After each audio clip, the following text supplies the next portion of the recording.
What makes Star Wars interesting is that it's this amazing universe to tell stories in. So I think that, what makes it interesting is that it's so fundamental to our popular culture now that it's hard to imagine a world without it. But it's just this infinite canvas to tell stories and do creative things with. And I think that's kind of the most important thing about it.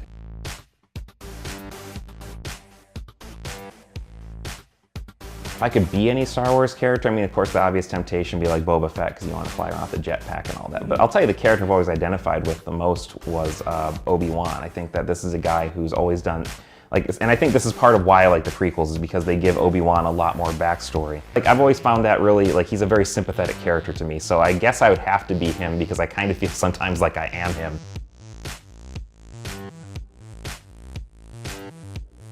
It's one of those franchises that really, more than any other, I think facilitates imagination, right? You don't get that from a lot of big media franchises. But Star Wars, because it's like a world, it's a setting, it's not just a story that happens to a certain number of characters, it becomes this bigger thing that we can do all this cool stuff with.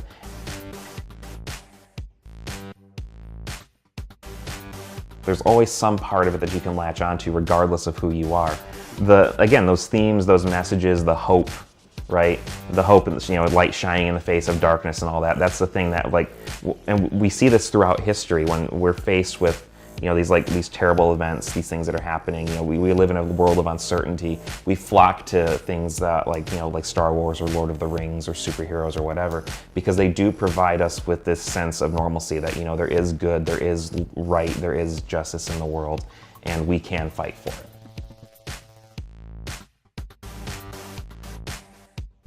A true Star Wars fan, I think, not only understands, not only appreciates the movies, finds them exciting, finds the world cool, but understands what they're about, right? Understands what they mean, and and has that resonate in some way in their life. I think people who get that, who understand the philosophy and the ideas behind the movie are really the big fans. It doesn't necessarily have to be what you buy or what you wear or anything like that. I think just being inspired by that world and just wanting to live in it and apply it to your own life, I think is what really creates a big fan. This is an exciting event. This is one of those few things that we can get hundreds of thousands, millions of people together to be excited for, and not only in America but around the world. And that to me is so cool and so important.